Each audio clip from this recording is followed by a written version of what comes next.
On today's episode, we're diving into some big, bold questions. Is the sales team as we know it evolving or on the path to elimination? Why empathy and humanity are actually the keys to business success? How freemium models work far beyond tech products, the future of the CRO role, and the rise of the chief customer officer. The hidden risks of saying yes to deals just for the money, why Facebook's move fast and break things mindset still applies, and one of my favorite takeaways, why sales friction is more often the fault of product than the sales team. My guest today has lived all of this and more. Dave Boyce is a go-to-market focused technology board member with over 20 years of experience leading SaaS companies. He's been CEO twice, raised over $70 million in funding, sold 5 companies, including exits to Oracle and Amazon, launched dozens of products, and scaled multiple companies to 50% plus growth rates. He's also served on public and private boards, acquired and integrated businesses, and created hundreds of millions in shareholder value. Today, Dave is 100% focused on teaching, writing, investing, and advising. Plus, he's distilled his decades of experience into his new book, Freemium. It's not just a book, it's a how-to manual. He's really given it all away. And after this conversation, you'll want to go grab your coffee. All right, Dave, the $1 million question, perhaps the $1 billion question. Okay. So your perspective on sales teams and marketing, how 60% of them will likely be replaced by computer, right?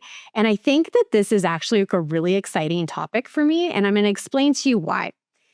So I get hired as a CRO or I come in as a consultant. That is what my business has been for the last 6 years.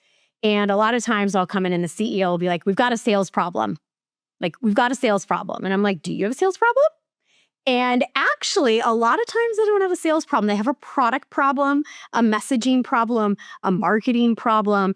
And something that I loved about Freemium, and we'll just go ahead and show it up because it's such a pretty cover. Yay. And I ordered mine and studied it. Thank you.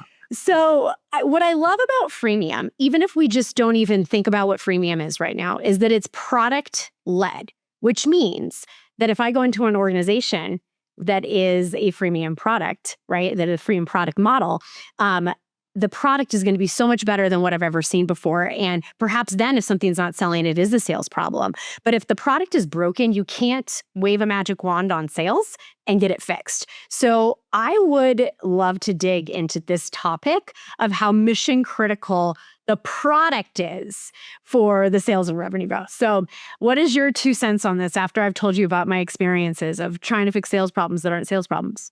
Well, first of all, we really thought we could, and we thought we could, and we thought we could, and we thought we could. We could raise money, and we could hire people, and we could sell through the problems.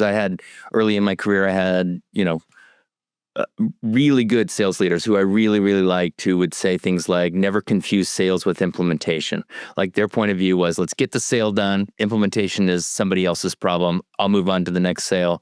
We'll set and hit our number, and we'll just sell our way through this. And we raised money based on that, and we made our pitches based on that.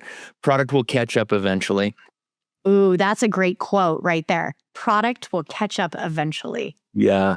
How broken does that feel right now? When you hear yourself say that, it feels so broken, right? So broken. And you see, I don't want to name names, but we know the companies who build this way. And you and I are both sitting in Utah. We're really known for really good scalable sales teams, hit the phone, hit the email, outbound, like smile and dial, like we're going to make it happen no matter what. No matter where the product is, we're still going to be able to sell our way forward, right? But in a recurring revenue business, that doesn't happen because all of those checks have to be cashed. Like the product has to deliver. If we don't have recurring impact, we're not going to get recurring revenue. And the recurring impact, you could throw bodies at that too, but every time you throw a body at a problem, whether it's a sales problem or an implementation problem or a break fix kind of customer success problem, it costs you a ton of money. And money's not free and you can't go raise it, and you can't fix those. So now we come back to your question, like how important is the product? Now, when money's not free, when we can't raise money just based on, a good presentation and charisma and maybe a past track record, we actually have to Darn it, raise it. what am I going to do now? My Right? charisma isn't going to get me all the money that Exactly. I want now. Exactly. Now the product's got to step up and do what the product is supposed to do. And now we got to really pay attention to how good the product is at, you know, we can talk about selling itself in a minute, but just kind of onboarding itself and making itself understandable and making itself valuable and making itself relevant kind of on a recurring basis. If the product can't do that without lots of handholding, then I've got an economically upside down operation. 100%. And, one thing that I love to speak in the analogies of marriages and business, we'll just keep digging there. But one marriage that I'm loving here through the freemium model, and I'll have you explain what freemium is just as soon as I'm done with this thought. But it's the marriage of B2C and B2B, in my opinion. So if you take a product like Monday.com, which you reference in your book, okay, Monday.com, it allows the individual consumer or someone at an entry-level position within an organization to be like, I'm going to use this. I'm just going to go create my account. It's free. I don't even ask my company for money.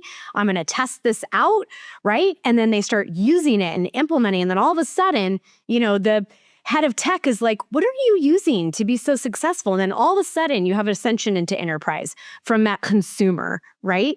And I think that this is a really important piece of the puzzle because when you marry two different strategies, B2C and B2B, you get to leverage a lot more marketing strategies, product strategies, pricing strategies. You also eliminate a lot of the work that humans used to do that nobody actually really ever wanted to do. So it's a great thing. And so I would really like you first to just introduce my audience to the concept of freemium. I think most of them probably already know, but it's an important piece of the puzzle here. And then I want to talk about the marriage of B2C to B2B.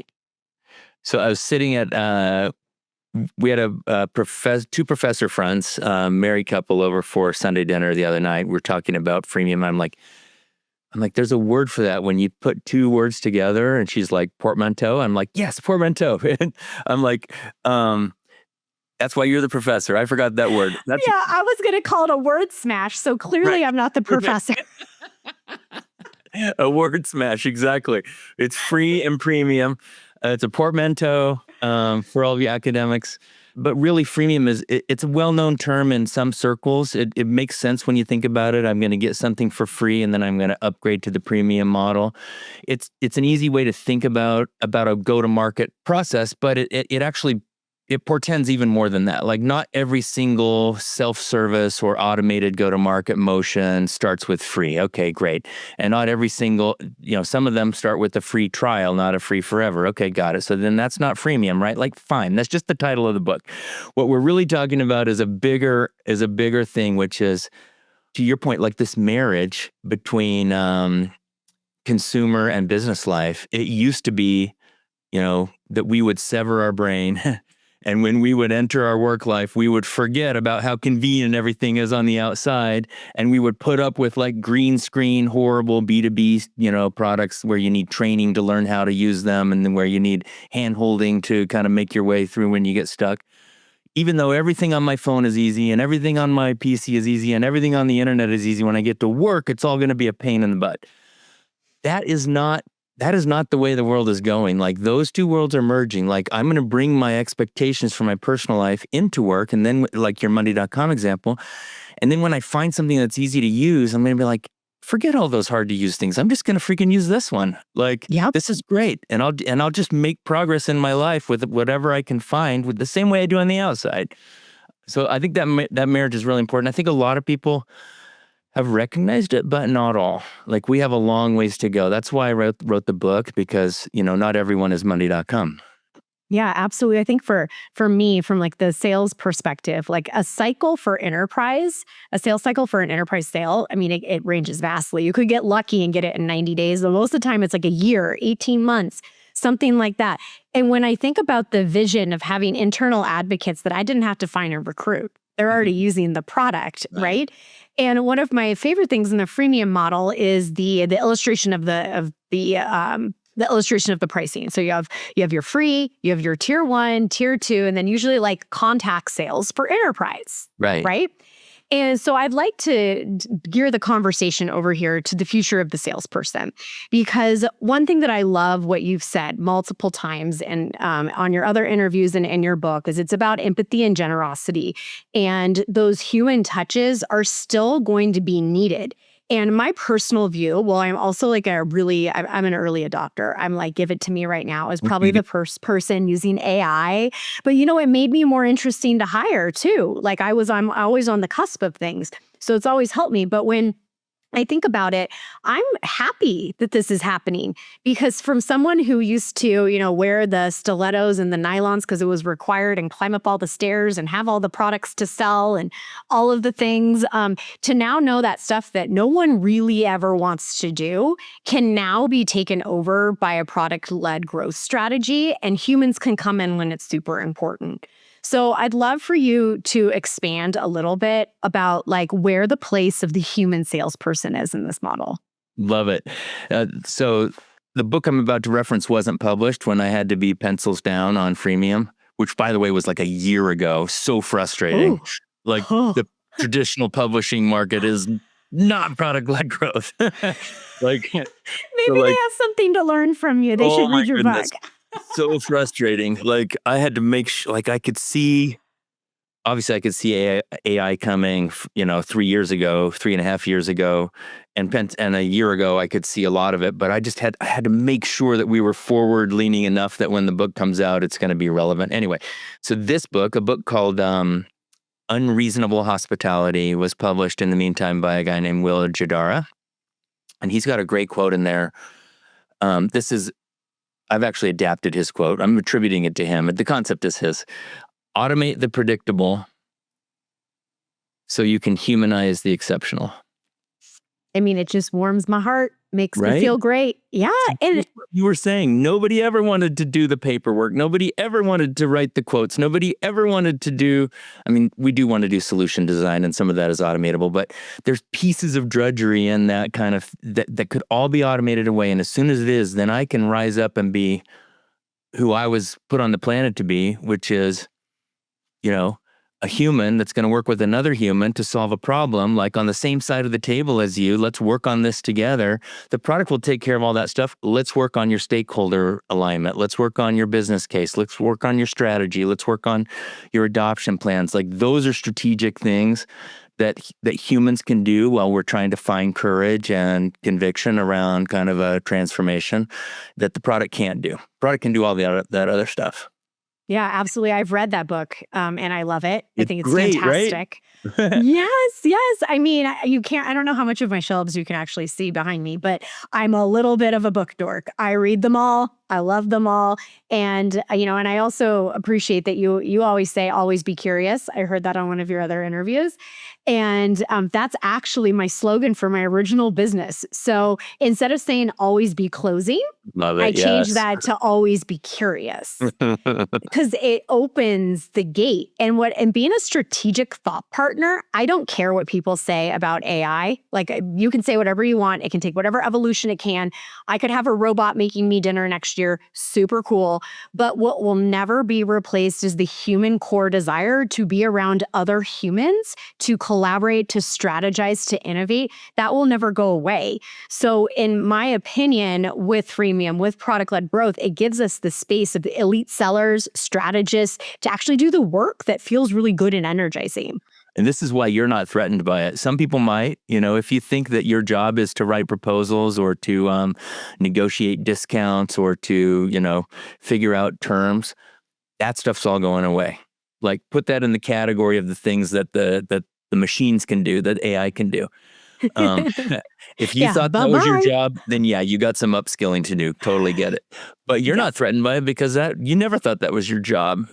Your job are these higher order things, and that's what we're going to have time to do now.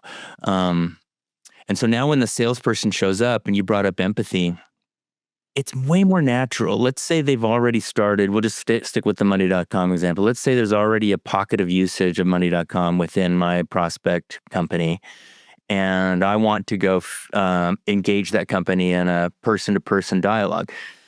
That conversation is going to start with empathy, like, hey, help me understand what's going on with that. I can see from the metrics that it's now being used in 2 departments. I can see that you're doing the following things with it. Help me understand where it's delivering impact to your business.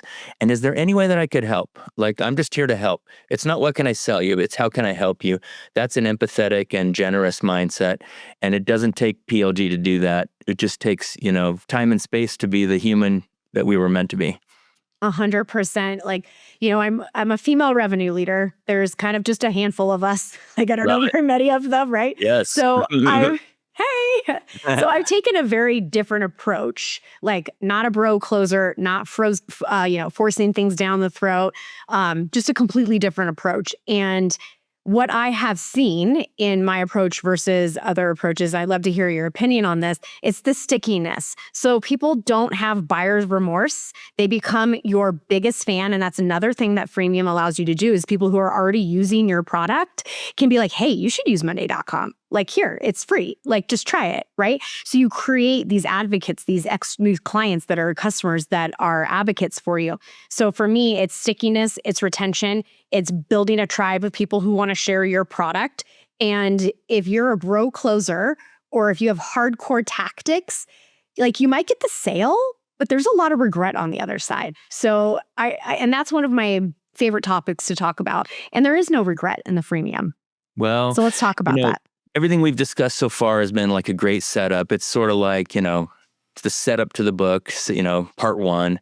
And then you get to part 2 where it starts to get messy and real and meticulous and tedious, which is the work that the product team has to do to make that true, because it's not true that you say, hey, I want to build an easy to use product. And then all of a sudden there it is. No, it's not even true that you're going to design it all out on the whiteboard or the chalkboard. And it's going to be perfect. And then you're going to build it. And then people are going to receive it exactly in the way intended. Also not true. Like, as soon as you launch, you figure out what's different about the real lived experience of interacting with your product from what you thought was going to be true when you were designing it.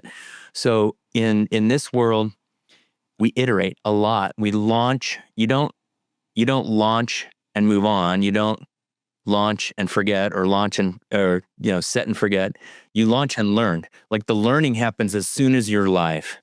That's when you see that somebody's having trouble understanding the flow, and they're having trouble, authenticating with some other solution, or they're having trouble setting up their profile, or they're having trouble, running a query, or whatever it is. Like, wow, I thought that was way easier. Gosh, I got to move the button up, or I've got to put the words more carefully, or I've got to remove that step from the flow, and I'll get to it later. I got to unconfuse people so that it can flow. So we're iterating. The product team is actually doing that, but they're doing that with an eye towards revenue acceleration. They're doing that with an eye towards hitting the marks in a PLG flow, which are acquisition, activation, first impact, habit. I haven't even gotten to monetization yet. Yeah. Then monetization, then renewal, then expansion. But that whole flow, that's an integrated system, and I've got to optimize each of those. Now, let's say that someone like you and me is a revenue leader, and we enter the picture after all that work is done. Of course, we're going to say it's amazing. Like, of course, like, the product's doing all that work, and I just get to step in and scale impact. I'll never go back. Yeah. I'll never, I didn't have to convince them that it was going to be amazing. I just talked to them about how it already is amazing. That's great. But that middle part is, that's the work of real product and growth teams, and it is required. You can't skip it. Yeah, you absolutely cannot skip it.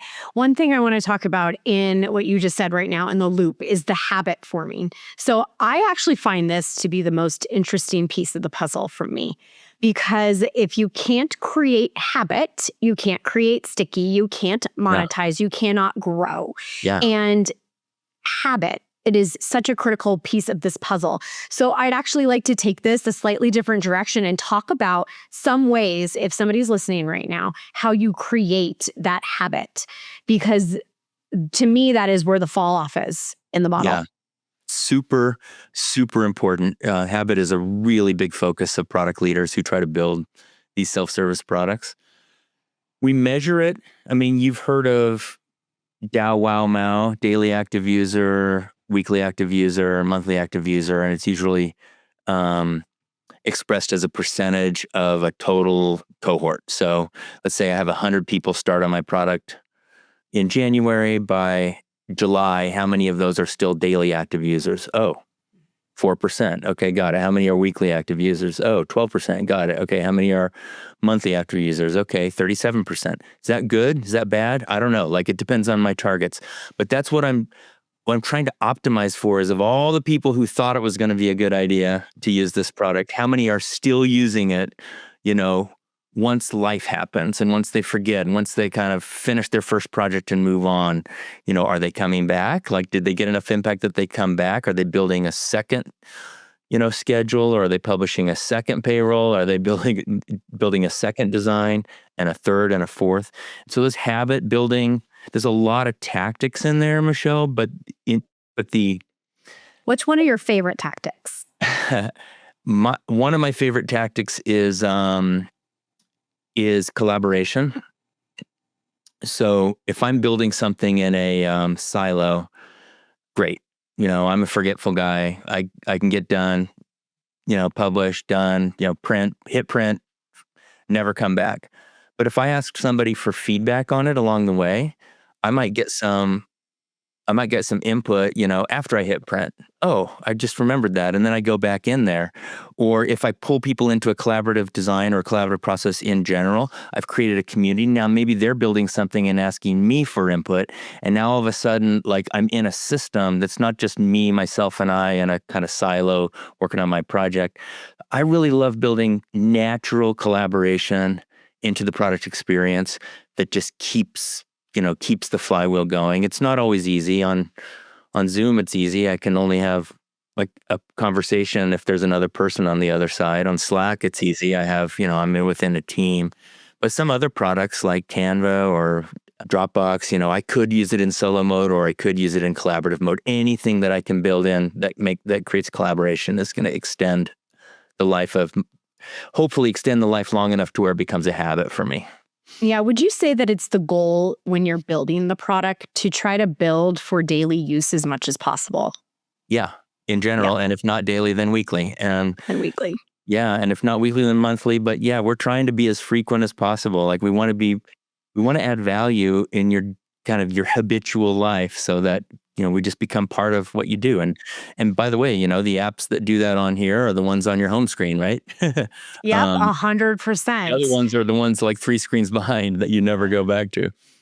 Yeah, I mean, there's certain apps that I use all of the time, and you're absolutely right. They do have the elements of collaboration, and they do have the elements of daily use. So I think another great topic is this isn't just for products. So any company can use this model. And I had an interesting experience, and this is probably not what you're going to think I'm going to talk about. So I have a puppy. His name's Tucker. He's adorable. Love him. He's my little... And, I'm a super social person. My family's very social. It's very important for our dog to be socialized, play with other dogs, all of the different things. So as soon as he had all his shots, I'm like, he needs to go to doggy daycare. I want him to go there, not because I need him out of my house, but I want him to learn to play with others well, right? Yeah. Different personalities and all this stuff. So I did a Google. I live in Park City. I'm like, okay, where can I find a place? And I mean, they're a dime a dozen up here. There's 40 of them, right? Yeah. But I find this one. And the reason why I liked it is because they were throwing a doggy pool party in the middle of summer. And I was like, how cute is that? And it was totally free, and you can come. And I was like, oh, this sounds so great. In my mind, I could relate with this company. They must be really fun if they're throwing a doggy pool party, right? So I bring Tucker there, and he has a great day at his doggy pool party. And before I'm leaving, the person says, okay, I'd like to share with you some options so that you can come back. Yeah. And I was like, okay, great. And she was like, well, because Tucker is less than 6 months old, it's completely free for you to use our facilities, doggy daycare, free baths, free nail clippings until he's 6 months old. Wow. And I was like, my jaw dropped. I was like, this is brilliant. And little did I know that I was talking to the owner of the company. Okay. But I didn't know that. And because my personality, I'm like, that is a great sales strategy. Who thought that up? And I was like, this is great. You're creating stickiness, habit. For 15 years, I'm going to bring my dog here, as long as I live here. And I'm just spewing off of all the reasons this is going to work. Okay. And he goes, well, thanks. I own the company, have a couple of locations, that's a really like great compliment. Thank you. And I was like, did you know you were doing that intentionally? He was like, yeah, I came from a sales background. I was like, how do I create stickiness? So for me, like, would you agree? Like, that's an incredible freemium model that's not like a tech product, and it creates everything that's actually in your loop.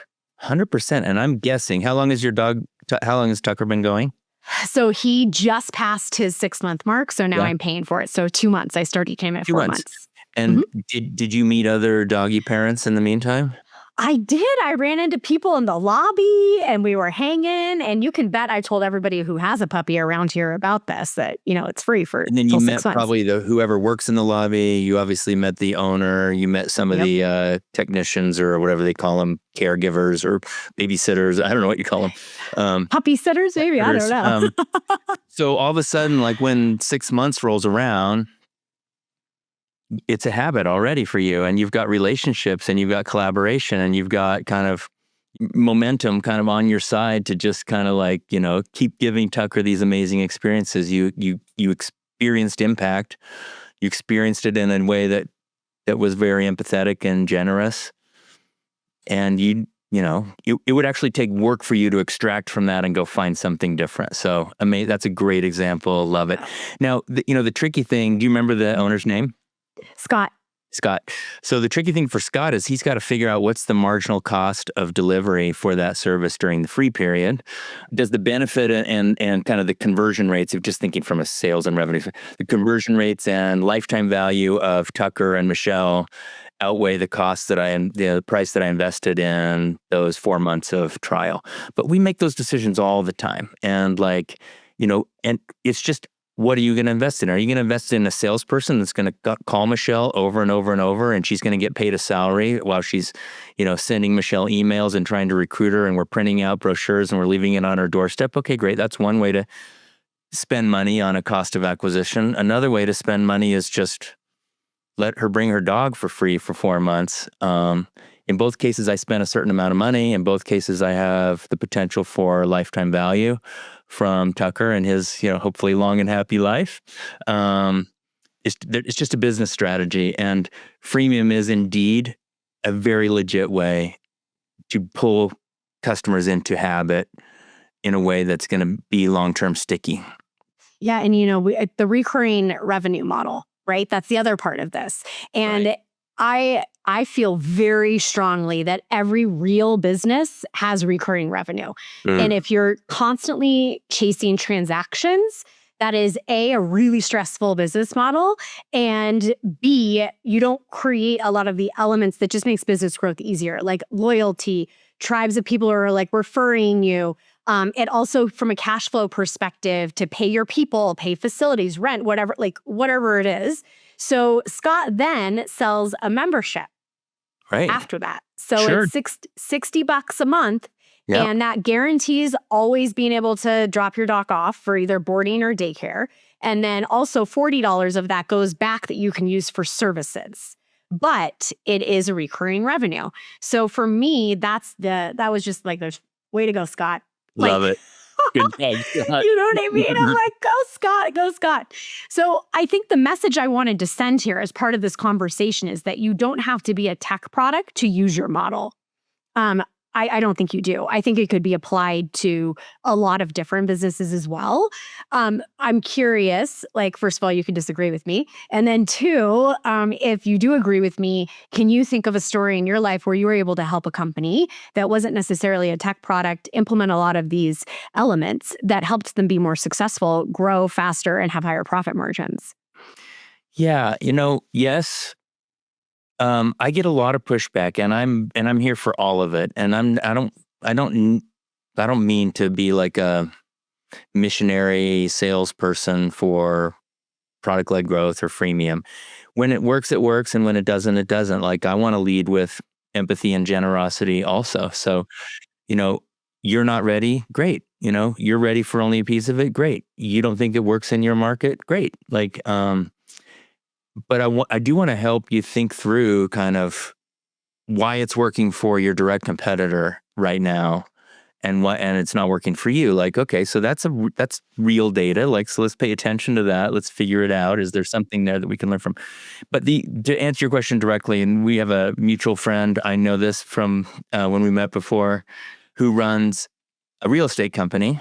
And I sat down with, which is Kiln, and I sat down with Arian, the CEO, and he was like, so help me think about, and actually I sat down with the COO too, previous to that, but help me think about how this would apply with Kiln. And Kiln is a membership structure where I own, different levels of membership. And I said, well, why don't we, I'll just cut to the chase. And the case study's in the book too, but Kiln has the opportunity to provide access to its facilities to individuals for free. And they already invite people into their facility for things like lectures or,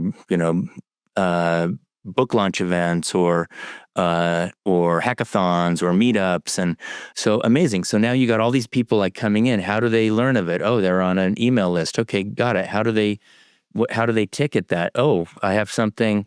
I don't think this was exactly true at the time, and maybe it still is only partially true. I have something on my phone. Oh, so I get a Kiln app on your phone? Yeah. Well, what if then I could use that same app to just use and book the facility up to a certain level, like with Tucker, up to 6 months or up to X number of, meetings, or use the common space only. And so Arian then launched like a, I can't remember what he calls it, but it's like a base level kind of individual membership thing, which then allows me to pull you in as a community member, then as an individual member, then eventually as a long-term tenant, and then eventually maybe as a team. And so now he's built that glide path. I think it's really smart. I really do think the phone is important because now I can pull you back in. If it's habit I want, if I want you experiencing my facility often, then maybe I let you know that I have an author or that I have an entrepreneur, that I have a lecture, and I can hit your phone with that and pull you back in a way that reminds you, oh yeah, I have an individual membership here, and I can make it part of your habit. Yeah, and so I was there when that was launched. There you go. Yeah. Yeah, so I was supporting the sales team when that was launched and the head of product for it, and it was a slam dunk success. Slam dunk. Like incredible success. And it still is, and it will continue with Ascension, and it will make people sticky. All of the things that you hope it would be. And yes, and I do think the app is like the crutch. And right now, for anybody who's listening in Utah, there's a lot of cool things coming down the pipe in that app. So love that. Yeah, and outside of Utah too, 9 states. So amazing. Okay, so the next thing I want to talk about is customer success. So we talked about sales. We talked about people getting into the product. We create some stickiness. So I was reading a post the other day, and I was trying to find it again, but I couldn't. So I'm just going to paraphrase. And it was talking about how the highest paid person in revenue is actually going to be customer success or management over the next 10 years. And not AEs, not the front end of sales. It's going to be like, can we get them to stay? Can we increase the lifetime value? Can we get them to buy more stuff? And I found this really interesting to me. And I think it is a real pivotal role. And it is, I don't know what the number is right now, but the last time I checked, it's like 10 times more expensive to acquire than to retain. So how much more can we sell? How much more can we sell to the same person? Or how much can we upsell to that person? And I think this is a really important conversation. So how does your model play in to the future of customer success and account management? The guy that wrote the foreword for my book is a guy named Rob Giglio. He is the Chief Customer Officer, important kind of title, Chief Customer Officer for Canva. He also has all the salespeople reporting to him and all the CSMs reporting to him. But Canva, as you know, as I think most of us know, is a kind of self-service first, PLG first acquisition model. So, you could launch Canva tomorrow to design an invitation for your neighborhood block party. Amazing. Okay, cool. You could also, yeah, you've done it, right. You could also use Canva to build out your podcast calendar, like for for scheduling your guests. You could also use Canva for designing your website. And then you could pull it into Kiln or one of your clients, and they could be using it for all their marketing and design collateral. So but the way Rob thinks about this is when his people show up, they're there to help. The same conversation we had earlier. They're not there to sell, they're there to help. And it's all about recurring revenue and scaling impact within my customers. So if you can do it on your own, what he says is, I want you, the customer, to dictate when you want to talk to a human, when you want to talk to a robot, because we now have, AI and avatars that can help unstick us for things at 11:30 at night when I can't get a human on the phone and I just need to get this freaking design out the door. Cool, a robot can help me through that. And when I just want to get my hands on the product and just kind of use it and try it out. He wants those swim lanes to be basically seamless, that the customer gets to choose when she moves from one to the other. It's not a Canva decision of, oh, you're an enterprise customer, therefore you must always speak to a human and you can't do PLG. Oh, you're a tiny customer, therefore you can never get hands-on help. Oh, of course you can get hands-on help. It's just probably going to be from a robot. So I like the way that he thinks about it, and he rolls it all up into a title called Chief Customer Officer. There are many companies that are thinking about it that way right now. And I think it just changes our mindset. When we're chief revenue officer or chief sales officer, we're really thinking about that kind of acquisition, kind of, call and hit your quarterly number month after month. And usually that's around acquisition. But when you look at a business that's at scale, I'll just use round numbers because it's easy. Say I have $100 million in recurring revenue. Okay, cool. That's not necessarily big enough to go public, but it's also, you've escaped a lot of the kind of early perils and you're at scale, like you're cranking. That's great. You're doing it. Oh, you're doing it. Of that $100 million, how many of those $1 million came in this year from brand new customers that you won for the first time? It's like 10. And then another 20 is new bookings, but from existing customers. So that's expansion. So now 30 million out of my 100 million, 10 came from brand new customers, 20 came from my existing customers in terms of expansion, and 70, these are round numbers, is renewals of the existing impact and existing contracts that I already had in place.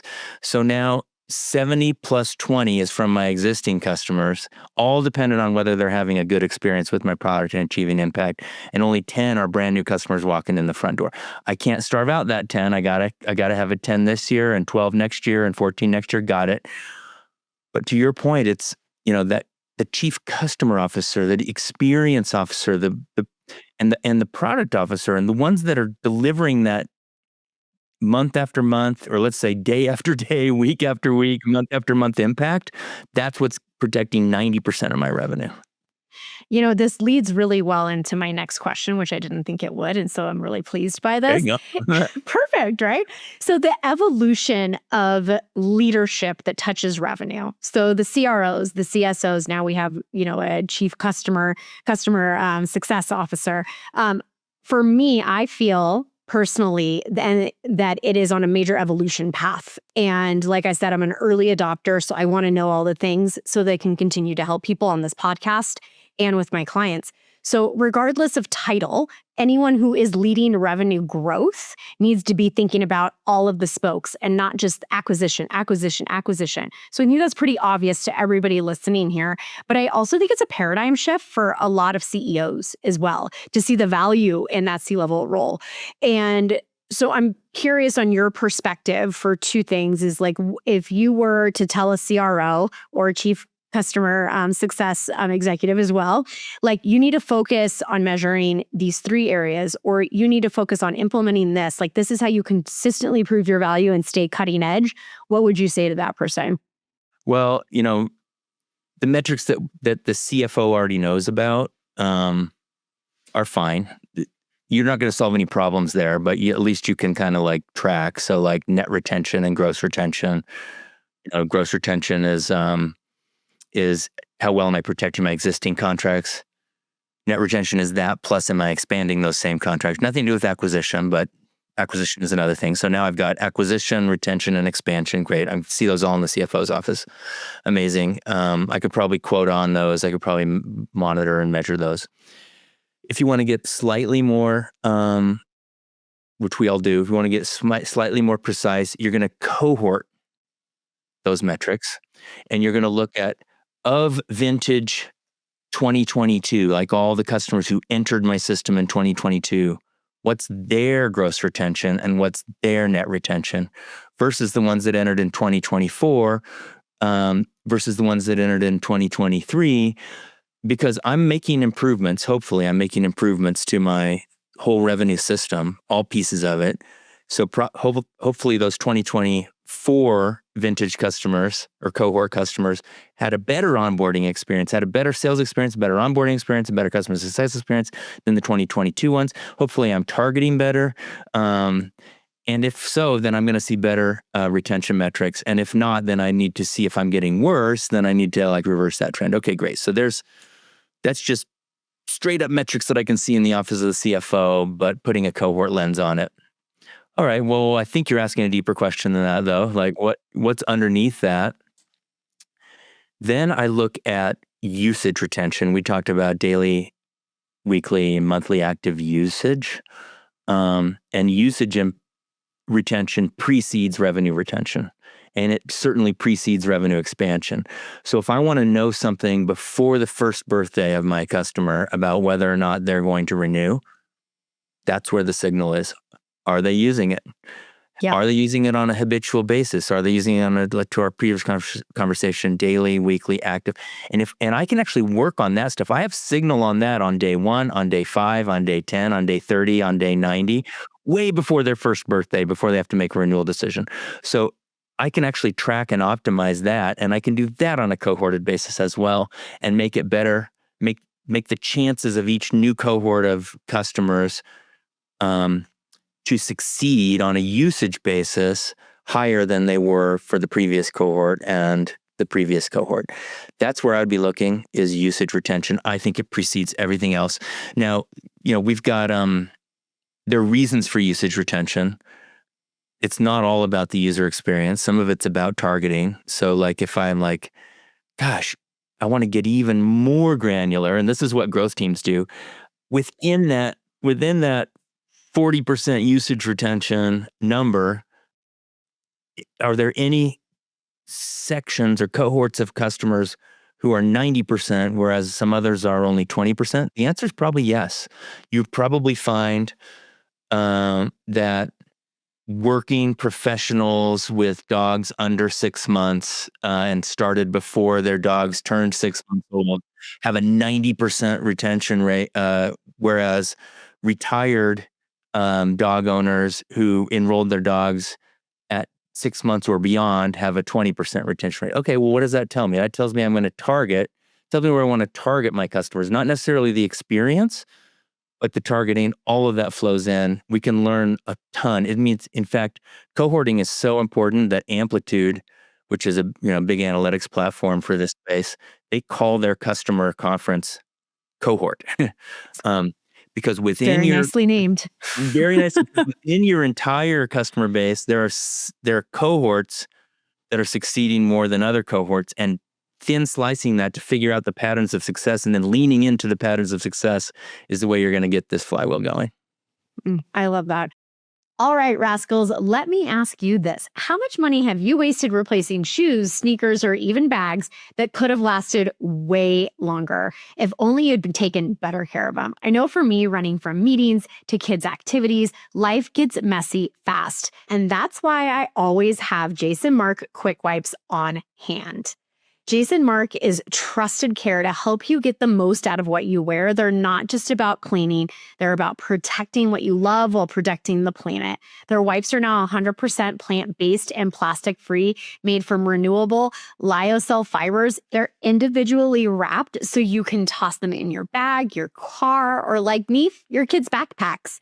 And it's not just convenience. Jason Mark is part of the worldwide B Corp movement, meeting the highest standards for social and environmental impact. They're EPA Safer Choice certified, so you know the formulas are safe for your family. And their products are USDA, bio-based, and certified biodegradable. That means no harmful junk like PFAS or VOCs. Just high-performance care that keeps your stuff looking fresh while doing right by the planet. Personally, as a busy mom and entrepreneur, Quick Wipes are my favorite. They've saved my sneakers from coffee spills, playground dust, you name it. one wipe, and I'm ready to walk into my next meeting looking sharp. So here's the deal. Go to jasonmark.com and use promo code Revenue Rascals at checkout for 25% off your order. One time per customer. Again, that's jasonmark.com, code Revenue Rascals. And remember, this podcast is free thanks to sponsors like Jason Mark. I'm ungating sales strategies people pay me six figures for. So go support them, grab your quick wipes or your favorite product, and keep your kicks looking fresh. Okay, so one of my favorite questions that I love to ask is, what's a popular belief about growth, business, or leadership that you strongly disagree with? And in my prep form, you had written, we have to live to fight another day, as for a justification for discounting, bundling, ramping, forward committing, you name the poor sales behavior. I love this one. So if you strongly disagree with it, what is the actual answer that you would agree with? It's so hard because I've been a CEO. I've been responsible for the number. I've made terrible decisions. I've made terrible compromises, and it's always behind that kind of mentality. It's like, hey, let's just hit this quarter and then we'll worry about cleaning up. The problem is, it's the same with cleaning your room. It's the same with cleaning your car or cleaning your bathroom or doing your homework or eating your broccoli or going to the gym. Like all those things that you don't do and that you say, I'll make up for it later. It's eventually it's not pretty at all. So you sell like you're still fat and you haven't worked out. So like it's the same thing. And in revenue, that comes back to haunt us in terms of like where I've seen it the worst is where we just talk ourselves into doing a custom deal. Like I did a deal with Microsoft one time. It was a 7-figure deal, and we got talked into peeling our product apart and giving them only part of it and then customizing around a piece of it, but they're Microsoft. We're gonna build some stuff, we're gonna re-platform, we're gonna do, but they're Microsoft. But it's $1 million. Well, guess what? That deal stuck like 2 years, and as soon as they learned how to build it on their own, they were gone. Our $2 million sugar rush had burned off, and now we were back to square one. Not good. Like, yeah, that's a lesson right there. Right. Like, I mean, we could unpack that for like another hour. Right. I'm sure you have the similar stories. I've got a list of them. Like, I got a list. So I think, and one thing I want to pull out of that, since I don't have another hour, even though maybe I should make this a 2-hour podcast, we'll see, is going after the money, because you're going after the money without thinking about some of the consequences of modifying your offer, modifying your product, and like all of your team's effort in that example were probably towards the gold rush of Microsoft versus building the product that you really wanted to be building and acquiring. Like there's only so much bandwidth, right? Right. So I think I always say, like, trying to force a square peg into a round hole. Like, please don't do it, because it just like breaks everything, right? And I think it takes a lot of discipline to stay in your lane when you can see the carrots, right? So like if you go back to tell yourself when that deal came to your plate, like what would you have told your team of why you were turning it down? Yeah, this is tough. And I've made this mistake more than once, Michelle, so I'm not claiming to be great at this. Especially we're all learning. We're all learning. When you're the CEO, especially when you've made promises in the boardroom and to your investors, and now all of a sudden you get a get out of jail free card in the form of a $1 million check from Microsoft. Like you're like, oh, thank goodness, because otherwise we weren't going to hit our quarter or a year. So yes, we'll live to fight it. We'll take that. We'll live to fight another day. We'll figure it out later. I totally get it. If I were stronger, I would be very upfront with myself, with my team, and with my board on what's working and what's not working. And I would not be living off of my own press clippings, board meeting to board meeting, which is what gets you stuck. You say, hey, it's going to be fine. Hey, it's going to be fine. Hey, it's going to be fine. Even though you're drifting away from being fine. Hey, everything's going to be fine. We're going to make up for it. And then here comes Microsoft, boom. And it allows you to close the gap, and now you can live to fight another day. If I had been bringing them along on that journey, hey, some things are fine, but some things aren't. Some things are fine, but some things aren't. And then Microsoft comes in, and and we have that honest relationship, then the board says, well, is Microsoft a deal that you really want? Is it really going to helping you build the business that you want? Because I understand that that's what you're doing. You're building it methodically. And then we have a real conversation. Then we can decide maybe not to take it or to play chicken with them on terms. Like, no, we're not going to break apart a product. No, we're not going to customize it. You take it off the shelf, great. You take it in a lower quantity, great. But we're building our business, not your business. So if you want what we have, great. If not, come back later and maybe it'll be good for you then, or maybe later, or just go away and do it on your own. That's fine. Like, it doesn't hurt us because we're on the track of mutual understanding with my board, with my investors on what we're building. I think that's such a good lesson in so many ways, like from a CEO to the board, and then also from the revenue leader to the CEO or the CFO, right? Like telling the whole story, taking them along on the journey. And I always say, like, managing the narrative is sometimes the biggest role we have, actually. And it's really profound. It's really critical. And, that's a muscle I've had to work on is, I only deal with CEOs. Like, if somebody hires me to help them, I'm only dealing with, like, that is who my direct report is, for lack of a better word. Like, they're going to tell me yes or no. Like, that is my person, right? No. And it's a beautiful opportunity. I've been called a CEO's muse, for example, because I just opened their eyes. But I think my superpower, as we're reflecting here, is actually the narrative, the story, the managing up. So I think a lesson from everybody here is just like the truth, the empathy, the generosity, the transparency, coupled with great skills, right? You'll gain buy-in and trust along the way. And you're going to end up, like, who knows what the story would have been if you didn't do that deal. But my guess would be that something else happened, that the lever would have been pulled and perhaps easier growth. But we'll never know because we can't look back. All we can do is look forward, right? That's right. Okay, awesome. Let's go on to one of my one of my next questions here. So this is actually one of my favorites, and I love this. And I want you to expand on it. So what is the most rascal thing you've done in your academic or author journey or executive journey? Like, you're all the things. You're the author, you're the academic, you're a professor, and an executive. So you get to pick where you want to go from here. That you disrupted or you broke rules ethically. I want to make sure that that's in there. Or pushed an idea that challenged the status quo. Your response here is talking about how Facebook HQ used to be at an old elementary school. And on the front of the doors were MFBT, move fast, break things. I want you to expand on this because you have, I could read this whole paragraph, but I want you to because it's quite profound. So we had a company called Fundly.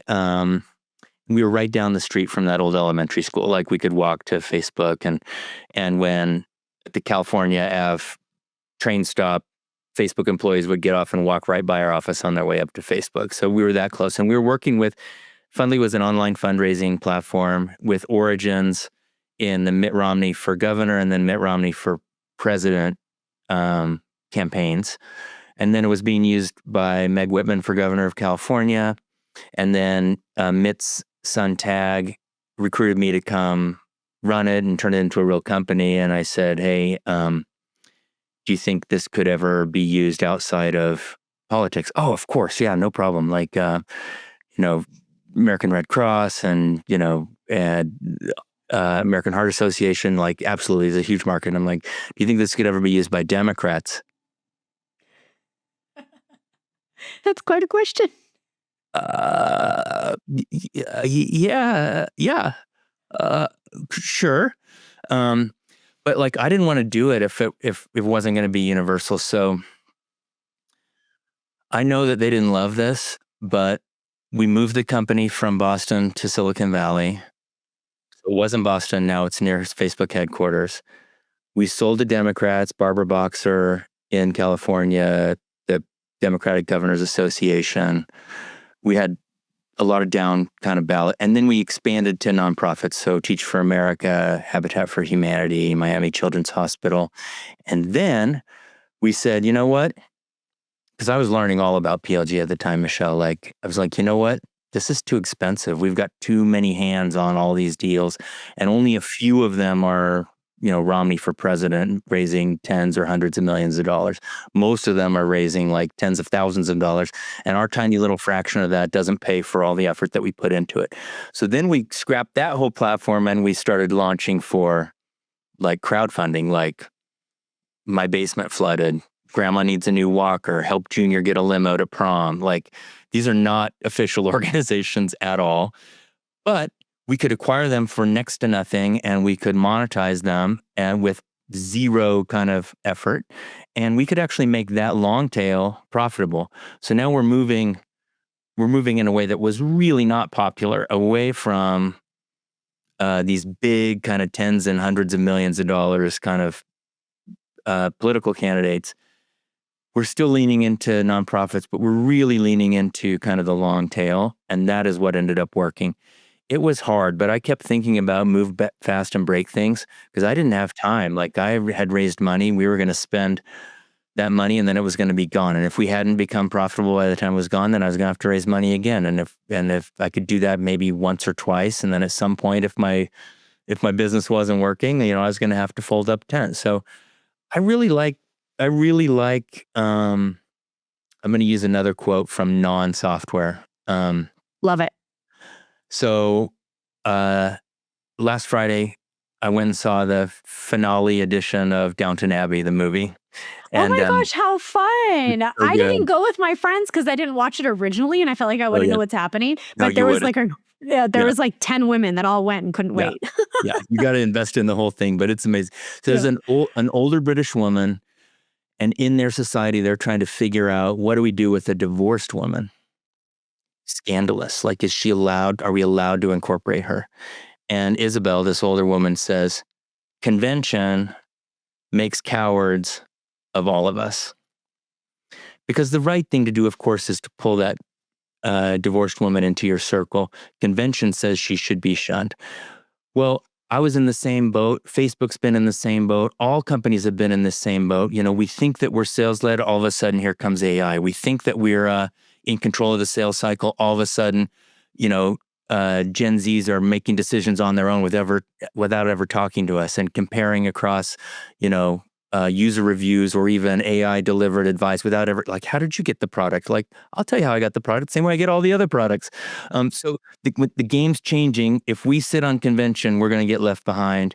If we act with courage, it's going to be okay. So for me, that's just an example of where I just tried to move fast and break things, and I'm trying to do the same today.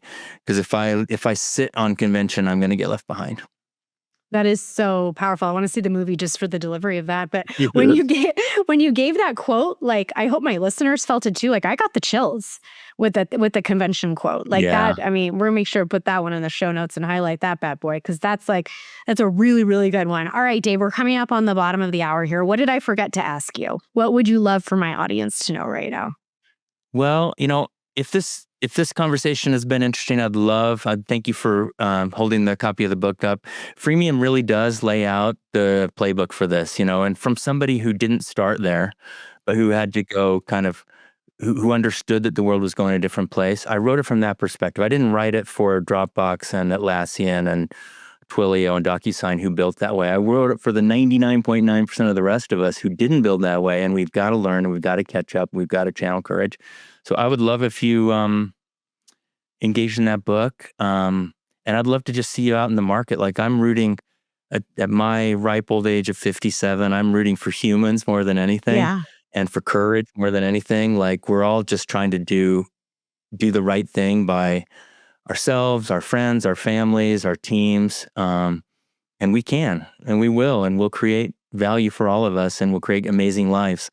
And so just decoding that and living with courage is, I would love to share it in that journey with anyone who's listening.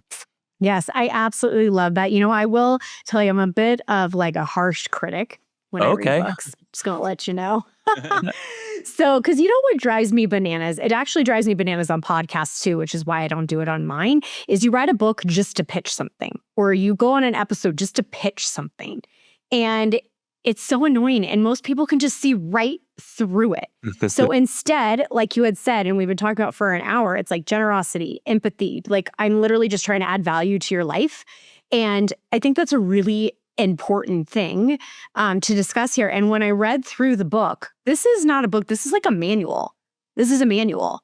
And I think that that is a really important piece of the puzzle. And I'm going to encourage everyone to go and purchase this. And I think it's really important for everyone who has the app idea, for everyone who just released their MVP, like you're saying, right? Like how people who are trying to move away from providing services and getting people into an app instead. It's really powerful, and you've done a fantastic job. And I'm so grateful that you were on the podcast and I can bring freemium to my audience and my world. So thank you for, carving this time, Dave. This was amazing. And we'll make sure that all of the listeners know how to get a hold of you in the show notes. And, I think we have probably another hour of us and some other topics. So we'll do it another time. We'll have you back on. Appreciate it, Michelle. Thank you so much. Thanks for being you. All right. Thanks, Dave.